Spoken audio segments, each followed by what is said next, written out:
Welcome to part two of the SFL Season 17 preview, along with Mike St. Green, Eric Vinson. I'm Cameron Irvine. We'll start with Eric on these batch of questions. Mr. Vinson, which teams will make the playoffs who did not last season?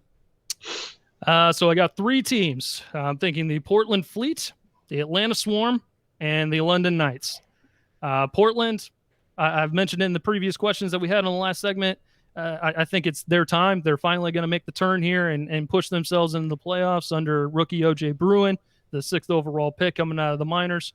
I think that's a great choice, and I think he's finally going to be the step that they need to get themselves into the playoffs. The Atlanta Swarm, look, last season, it was just kind of a hiccup along the way. Some different things happened that aren't very Atlanta Swarm-esque. Still got plenty of returning players on that squad there that have been consistently hitting the playoffs. So I think Atlanta will bounce back easily this season. And then again, the London Knights, with the free agent acquisitions that they've made, Anthony Wyo, Johnny Pickler, Mike St. Green, it's one of those things that I think London is gearing up to make a playoff push and to win right now. Now, secret dark horse, be on the lookout for the DC Dragons. And what a momentous occasion it would be for London to make it after all these years. They've scrapped, they've clawed, they've been eliminated on tiebreakers. They've lost the playoff spots in the last week of the season. They've been right there to try to make it happen. Mike, what do you think? Who's going to make the playoffs that did not last season? First of all, Cam, Eric is a very smart man. His list is exactly the same as my list as the teams I think that will make the playoffs this season that did not make the playoffs last season. But if three teams make the playoffs, three teams that made it last season are not going to make the playoffs this season. Since Eric did a great job of covering who's going to make it, and I totally agree with him, I'm going to give you the three teams, and I may make a few enemies that will not make the playoffs this season. He'll be at the convention, folks. You can just talk to him then. The three teams that I think that possibly these three teams that we just mentioned are going to replace are going to be Los Angeles, St. Louis, and Jacksonville. I think Jacksonville's streak of 8-9 seasons in a row is going to end. Their retool, I think, turned into an out-and-out rebuild. And it's going to be interesting to see how this season plays out for them. I know they replaced Christian Christensen with, the great Marcus Dunhill, but he had built-in regression because of his 2 seasons away, and we're going to see how long it takes for him to come up to speed. And St. Louis, traditionally hasn't been a playoff team, but even though they did make it last season, can they continue that momentum into season 17? That remains to be seen. And LA, they're changing up a little bit also, Cam. They went from a 3 wide receiver set. They're going to a 2 tight end set. They're changing things up a little bit. Maybe they want to go to a power running game. They did limp into the playoffs a little bit last season. And, but can they bounce back and make it again this season? I'm not 100% sure on that. So we'll see what they can do going into this season, switching things up a little bit. Like St. Louis is the one team in that group that's not in much of an adjustment, because this is the first time in many seasons that they return the quarterback 2 seasons in a row. But like I said, if 3 teams enter, some 3 teams have to leave, and that's who the 3 teams I think will be in that category. So yes or no answer, Mike. Do the defending champs, Denver, they make the playoffs in a rebuild year? Wow. Yes or no? No elaboration. Yes. Eric? No. All right, there you go. Back to you, Eric. Veterans on new teams who you believe will have their best season yet. Well, you touched on him a little bit there, Mike. I'm going to shift over to Marcus Dunhill.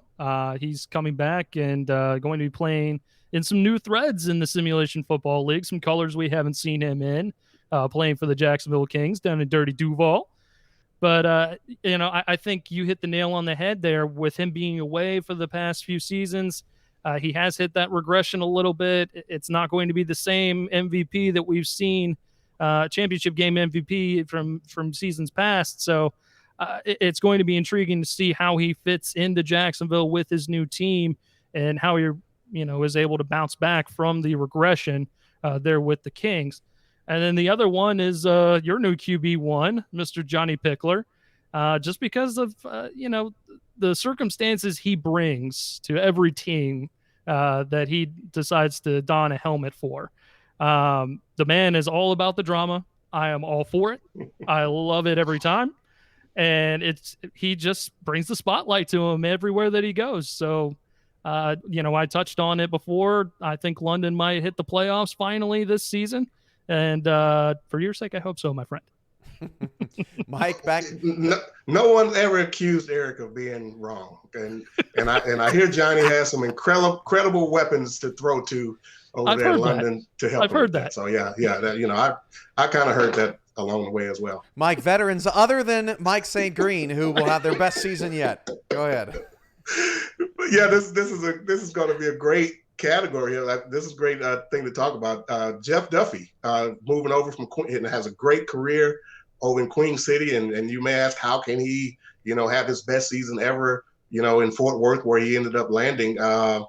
He's going to be a part of a great defense already, a great secondary, great linebacking core, and a great defensive line already. So he may be free to, roam, defensive backfields and give quarterbacks, more trouble than he's ever done and throughout his great career thus far. So I'm looking for him to have a great season over there in Fort Worth and add to that, very stingy defense.